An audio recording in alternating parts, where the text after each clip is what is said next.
Hi everyone, welcome back to a new video. आज इस video में हम बात करने वाले हैं टेंस के विषय में। टेंस एक ऐसा चैप्टर है ग्रामर का जिससे किसी भी एग्जाम में क्वेश्चन आता ही है। अगर आप किसी भी बोर्ड की तैयारी कर रहे हैं तो टेंस पढ़ना आपके लिए आवश्यक है, क्योंकि टेंस अगर नहीं पढ़ते तो आपको टेंस से रिलेटेड क्वेश्चन बन नहीं सकता है। और टेंस का कनेक्शन ग्रामर के बहुत सारे पार्ट से है, जैसे वॉइस, नरेशन, डिग्री, ये सब अगर आपको बनाने हैं तो टेंस आने चाहिए। तो इस वीडियो में 10 मिनट के अंदर हम टेंस को बताने का प्रयास करते हैं। अगर इसको आप ध्यान से देख लें तो टेंस से संबंधित एक भी प्रश्न नहीं है जो आपसे नहीं बन सकता। मतलब अगर इस वीडियो को ध्यान से आप देख लेते हैं तो टेंस से संबंधित जितने भी प्रश्न होंगे आपको बनाने में कोई भी दिक्कतें नहीं आएगी। इसलिए मैं प्रयास करता हूँ 10 मिनट के अंदर सारे टेंस में जितने भी क्वेश्चंस होते हैं उसको बताने का प्रयास करता हूँ, क्योंकि टेंस पढ़ना आप सबके लिए जरूरी है। तो मैं लेता हूँ सबसे पहले सिंपल प्रेजेंट टेंस से कैसे क्वेश्चन पूछे जाएंगे उसको अगर आप लोग स्ट्रक्चर वाला वीडियो नहीं देखे हैं तो मैंने इसका भी वीडियो बना रखा है, उसमें जाकर आप देख लें। क्योंकि मैं इसमें स्ट्रक्चर नहीं बताने वाला हूँ, डायरेक्ट बताने वाला हूँ, जिससे आपको टेंस में क्वेश्चन कैसे बनाने हैं वो बताने वाला हूँ आज। ये सब जो मैंने लिखा है इन्हें एडवर्ब्स ऑफ फ्रीक्वेंसी कहा जाता है, जो किसी काम के फ्रीक्वेंसी को बताता है। तो अगर ये शब्द कहीं पर भी आपको दिखता है तो इसी से पता चलेगा कि सेंटेंस सिंपल प्रेजेंट में बनेगा। जैसे मैं एग्जाम्पल से बताता हूँ आपको। अब यहाँ पर सेंटेंस दे रखा है मैंने, सी डॉट डॉट है टू मार्केट डेली। यहाँ पे शब्द ही आपको ध्यान रखना पड़ेगा, शब्द से ही पता चलेगा कि ये जो सेंटेंस है इस सेंटेंस को किस टेंस में बनाए जाएंगे। आपको ध्यान रखना है शब्दों को। जैसे कि यहाँ डेली है, डेली जो वर्ड है ये फ्रीक्वेंसी को बता रहा है, और जब भी वर्तमान समय में फ्रीक्वेंसी को बताएगा तो आपको सिंपल प्रेजेंट का प्रयोग करना पड़ेगा। और सिंपल प्रेजेंट का प्रयोग कैसे होगा, जैसे ऑब्जेक्टिव से बताते हैं हम, जैसे गो, गोज, गोइंग, या फिर एम गोइंग। ये मैंने 4 ऑप्शन लिए हैं, इनमें से आपको देखना है कि इसमें से कौन सा ऑप्शन इसमें सही सटीक लग सकता है। तो आप लोग पढ़े होंगे कि सी के साथ V5 का प्रयोग होता है, तो V5 हो गया ये, यानी गोज। तो इसमें यही वर्ड याद रखना है, इससे पता चलेगा कि आपको सिंपल प्रेजेंट में बनाने हैं। अगर इनमें से कोई भी वर्ड किसी सेंटेंस में दे रखा है तो अगर ये शब्द कहीं पे रहे तो हमें इसी शब्द से पता चल जाएगा कि सेंटेंस प्रेजेंट कंटिन्यूअस में बनेगा। बस इन्हीं शब्दों को याद रखना है आप सबको। जैसे एक सेंटेंस लेते हैं हम, जैसे आई, यहाँ पर डॉट है, और न्यूज़पेपर नाउ। अब यहाँ पर मैंने एक सेंटेंस लिया, आई है, डॉट डॉट दे रखा है, ए न्यूज़पेपर नाउ। ये जो नाउ वर्ड है इसी से हमें पता चलता है कि इस सेंटेंस को हम प्रेजेंट कंटिन्यूअस बनाएंगे। और प्रेजेंट कंटिन्यूअस का जो स्ट्रक्चर होता है वो is are am plus V4 होता है। तो यानी जो भी ऑप्शन इस बेस पे आधारित होंगे उसी को सिलेक्ट करना है। जैसे ये 4 ऑप्शन हमने लिए, read, reads, is reading, am reading. तो प्रेजेंट कंटिन्यूअस होगा, क्योंकि ये शब्द हमें बताता है कि इस सेंटेंस को प्रेजेंट कंटिन्यूअस बनाएंगे। तो प्रेजेंट कंटिन्यूअस का स्ट्रक्चर क्या होता है, is are am plus fourth form of verb. मतलब इस पे जो बेस्ड होंगे उसी को सिलेक्ट करना है हमें। लेकिन ये भी देखना पड़ेगा कि किसके साथ इज लगता है, किसी के साथ आर, और किसके साथ एम। तो आई के साथ हमें पता है कि एम लगता है, इसलिए एम वाला को सिलेक्ट करना है, इसलिए एम प्लस V4। तो इसका आंसर हो जाएगा डी। ये था प्रेजेंट कंटिन्यूअस का। अभी मैंने कुछ पर्टिकुलर वर्ड्स लिए हैं जिससे हमें पता चलेगा कि सेंटेंस को प्रेजेंट परफेक्ट में बनाए जाएंगे। तो हम एक एग्जाम्पल लेते हैं इसके बेस पर भी, जिससे कि पता चलेगा कि सेंटेंस को हम कैसे बना सकते हैं। ये 4 ऑप्शन हमने लिए, और इनमें से देखना है कि ये ऑप्शन, मतलब ये जो खाली स्थान है इसमें कौन सा ऑप्शन है जो सेट खा सकता है। तो प्रेजेंट परफेक्ट का जो स्ट्रक्चर होता है has, have plus third form, यानी वर्ब के थर्ड फॉर्म लगते हैं। तो इसमें देखना पड़ेगा ही के साथ हैज लगता है। वैसे येट का प्रयोग इंटरोगेटिव और नेगेटिव में ही होता है, इसलिए हमको देखना होगा कि ही के साथ कौन सा लगता है। प्रेजेंट परफेक्ट में हैज लगता है, नॉट है, और थर्ड फॉर्म है ये। तो इसका जो ऑप्शन होगा आंसर सी हो जाएगा आंसर इसका। तो ये होगा प्रेजेंट परफेक्ट का। इसमें एक बचे हुए हैं, उसको मैं कंप्लीट कर दे रहा हूँ। ये 4 सिंस से ही हमें पता चल जाएगा कि सेंटेंस को प्रेजेंट परफेक्ट कंटिन्यूअस में बनाने हैं। बस ये 2 शब्द आपको अभी इस वक्त याद रखना है। जैसे कि यहाँ पर हम एग्जाम्पल लेते हैं, यहाँ पर मैंने 4 ऑप्शन लिया है। इस क्वेश्चन के 4 ऑप्शन मैंने लिए हैं, is reading, are reading, has been reading और हैव बीन रीडिंग। इन चारों ऑप्शन में से मुझे देखना है कि ये प्रेजेंट परफेक्ट कॉन्टिन्यूअस पे कौन सा बेस्ड है। तो प्रेजेंट परफेक्ट कॉन्टिन्यूअस का जो स्ट्रक्चर होता है वो होता है हैज हैव प्लस बीन होता है और फोर्थ फॉर्म होता है। ये देखना है, मतलब इस पैटर्न पे जो भी आधारित है उसी को सेलेक्ट करके इसमें सेट करना है हमें। तो यहाँ पर हैज़ हैव तो है, इसमें भी हैज़ इसमें भी है, हैव इसमें भी है, बीन भी है, बीन भी है, लेकिन हमें देखना है कि किसके साथ हैज़ लगता है और किसके साथ हैव लगता है। दे के साथ हैव लगता है, इसीलिए यहाँ पे हैव बीन प्लस बिफोर लगेगा। तो ये पैटर्न आप लोगों को पहले से आना चाहिए और ये शब्दों को ध्यान रखना है कि सिंस और फोर से पता चलता है कि इस सेंटेंस को प्रेजेंट परफेक्ट कंटीन्यूअस में बनाएंगे। तो इसका आंसर हो जाएगा डी। तो पास्ट के एक्सप्रेशन को बता रहा है तो हमें सिंपल पास्ट का प्रयोग करना पड़ेगा।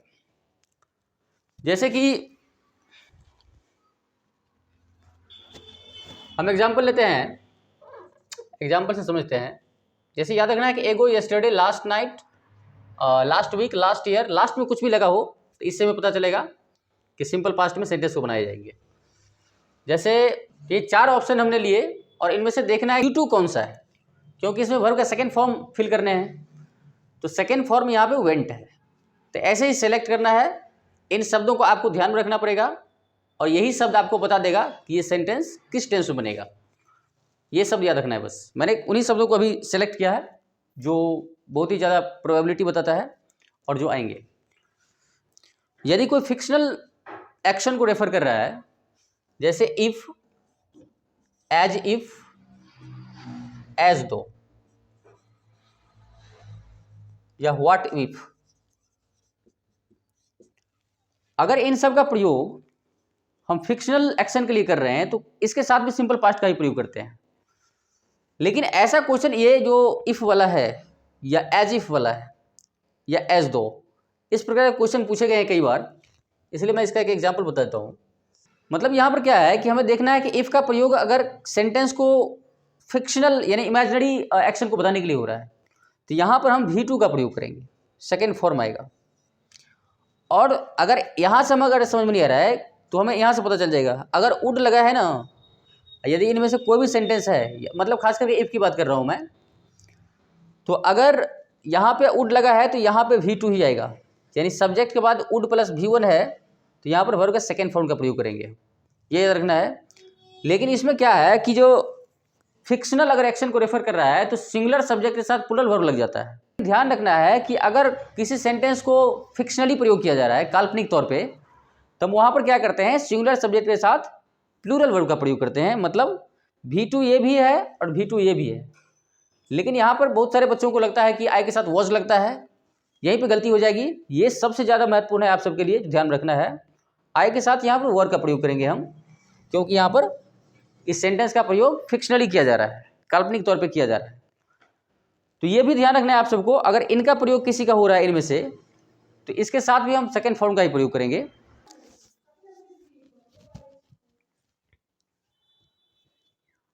ये पास्ट कॉन्टिन्यूअस का है। पास्ट कॉन्टिन्यूअस में क्या कर सकते हैं, इसको समझने के लिए व्हाइल का प्रयोग करना पड़ता है। मतलब जनरली इसका प्रयोग पूछा ही नहीं जाता है, फिर भी मैं बता दे रहा हूँ। यहाँ पर क्या होता है कि जो व्हाइल अगर लगा है दो सेंटेंस के बीच में, एक सेंटेंस अगर पहले बताया जा चुका है कि पास्ट कॉन्टिन्यूअस में है और व्हाइल लगा है, अब फिर सेंटेंस बनाने को दे रहा है, तो हमको क्या करना है, देखना है कि सेंटेंस अगर पास्ट में दोनों एक्शन एक ही साथ हुए हैं तो दोनों एक्शन को बनाने के लिए हमें पास्ट कॉन्टिन्यूअस का प्रयोग करना पड़ेगा। तो पास्ट कॉन्टिन्यूअस का ऑप्शन देखना पड़ेगा इसमें से कौन सा है। तो पास्ट कॉन्टिन्यूअस का क्या होता है, वाज वर प्लस बिफोर। तो ये हो गया इसका ऑप्शन। मतलब ये स्ट्रक्चर है, इस पे जो ऑप्शन अवेलेबल होंगे उसी को सिलेक्ट करके इसमें फिलअप करने हैं। तो वाज यहाँ पे है, अभी बिफोर है, इसका मतलब इस क्वेश्चन का आंसर सी हो जाएगा। तीसरा लिया है मैंने पास्ट परफेक्ट। पास्ट परफेक्ट से क्वेश्चन पूछा जाता है। यहाँ पर इसका स्ट्रक्चर होता है हैड प्लस थर्ड फॉर्म, यानी वर्ब से ही टेंस को आइडेंटिफाई किया जा सकता है। इसलिए आपको वर्ब को याद रखना है कि किस टेंस में कौन से वर्ब लगते हैं। यहाँ पर है बिफोर या आफ्टर, अगर किसी सेंटेंस के बीच में दे रखा है तो हमें यह समझना है कि अगर पास्ट में कोई भी एक्शन एक कंप्लीट हो गया और उसके बाद दूसरा एक्शन हुआ तो पास्ट के पास्ट को ही पास्ट परफेक्ट कहा जाता है। तो जो काम पहले हुआ था पूरी तरह से उसको पास्ट परफेक्ट में बनाने हैं, जो बाद में हुआ उसको सिंपल पास्ट में बनाना है, ये याद रखना है आपको। तो यहाँ पर मैंने क्वेश्चन लिया द थीफ, यहाँ पर डॉट है, बिफोर द पुलिस कैम। यहाँ पर सेकेंड फॉर्म का प्रयोग किया हमने। सेकेंड फॉर्म से पता चलता है कि ये सिंपल पास्ट में है। यदि एक सिंपल पास्ट में है तो दूसरा पास्ट परफेक्ट में बनाएंगे, और जो ऑप्शन पास्ट परफेक्ट के स्ट्रक्चर पे आधारित होंगे उसी स्ट्रक्चर को इसमें फिलअप किए जाएंगे, यानी वो ऑप्शन इसका आंसर होगा। जैसे हम ऑप्शन लेते हैं, ये 4 ऑप्शंस लिए और देखना है कि ये चारों ऑप्शन में से कौन से ऑप्शन है जिसको हम इसमें फिल कर सकते हैं। तो पास्ट परफेक्ट का स्ट्रक्चर ये होता है, तो जो ऑप्शन इस पे आधारित है उसी को सिलेक्ट करेंगे। तो हैड है, V3 है, तो हम इसी को सेलेक्ट करेंगे। रन का V3 रन ही होता है, रन रैन रन, तो इसलिए इसका आंसर होगा C। तो ये हो गया पास्ट परफेक्ट का। मतलब इन शब्दों के माध्यम से पता चलता है कि सेंटेंस को फ्यूचर सिंपल में बनाया जा सकता है। सिंपल फ्यूचर का ही ज़्यादातर पूछा जाता है। तो यहाँ क्या हो गया कि टुमारो वर्ड हमें बताता है कि एक्शन फ्यूचर में होगा, इसलिए जनरली इसको सिंपल फ्यूचर में बनाएंगे हम। तो सिंपल फ्यूचर का जो होता है स्ट्रक्चर वो होता है शैल will plus first form of verb. ये 4 ऑप्शन है इस प्रश्न का। देखना है कि यहाँ पर जो टुमारो लगा है, टुमारो बताता है कि इस सेंटेंस को सिंपल फ्यूचर बनाएंगे, और सिंपल फ्यूचर का स्ट्रक्चर हमें याद रखना है, उसी पे जो उस स्ट्रक्चर पे जो आधारित होंगे उसी को सिलेक्ट करके इसमें फिल करना है। तो यहाँ पर सेल विल लगाए तो सेल विल फ्यूचर में तो लगता ही है, इसलिए सेल प्लस V1 ये है, तो इसका आंसर हो गया ये। लेकिन इसके अलावा एक और पूछा जा सकता है कि सिंपल प्रेजेंट और सिंपल फ्यूचर को कनेक्ट करके अगर भविष्य में 2 काम हुए हैं, अगर भविष्य में 2 काम हुए हैं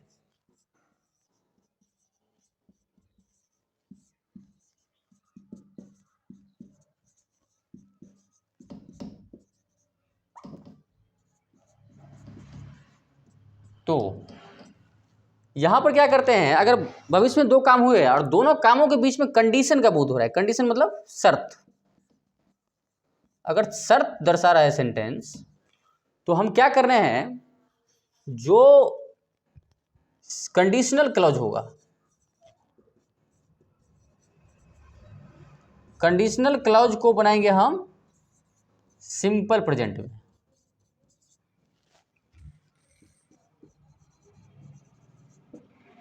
और जो सिंपल क्लॉज होगा यानी मेन क्लॉज, मेन क्लॉज बनता है, मेन क्लॉज बनेगा सिंपल फ्यूचर में। कहने का मतलब ये हो गया कि भविष्य में अगर 2 काम होते हैं और दोनों कामों के बीच में शर्त का बोध होता है, तो जो काम शर्त का बोध कराएगा उसको सिंपल प्रेजेंट में बनाएंगे, और जो जनरल सेंटेंस होंगे उसके लिए हम सिंपल फ्यूचर का प्रयोग करेंगे। ये शब्द मैं बताता हूँ, कुछ शब्द है जिनके माध्यम से पता चलेगा कि ये जो शब्द है कंडीशनल जो क्लॉज होता है, कंडीशनल क्लॉज किस तरीके से जुड़े होते हैं। जैसे इफ हो सकता है, अनलेस हो सकता है, अनटिल हो सकता है, टिल हो सकता है, बिफोर हो सकता है, आफ्टर हो सकता है। मतलब इन शब्दों को ध्यान रखना है कि अगर 2 सेंटेंस इन सब से जुड़े हुए हैं और एक सेंटेंस को सिंपल प्रेजेंट में बनाया जा चुका है तो दूसरे सिंपल फ्यूचर में बनेंगे। जैसे एग्जांपल अगर लें हम, यहाँ पर सेंटेंस लिया मैंने, यहाँ इफ से जो शुरू हुआ है सेंटेंस, इसको मैंने सिंपल प्रेजेंट में बनाया है।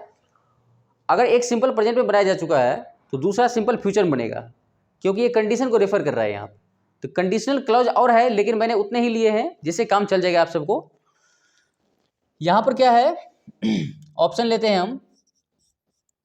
ये जो क्वेश्चन है, इस क्वेश्चन का क्वेश्चन ये है यहाँ पे, इस क्वेश्चन का ऑप्शन मैंने लिया गो, गोज, एम गो, सेल गो।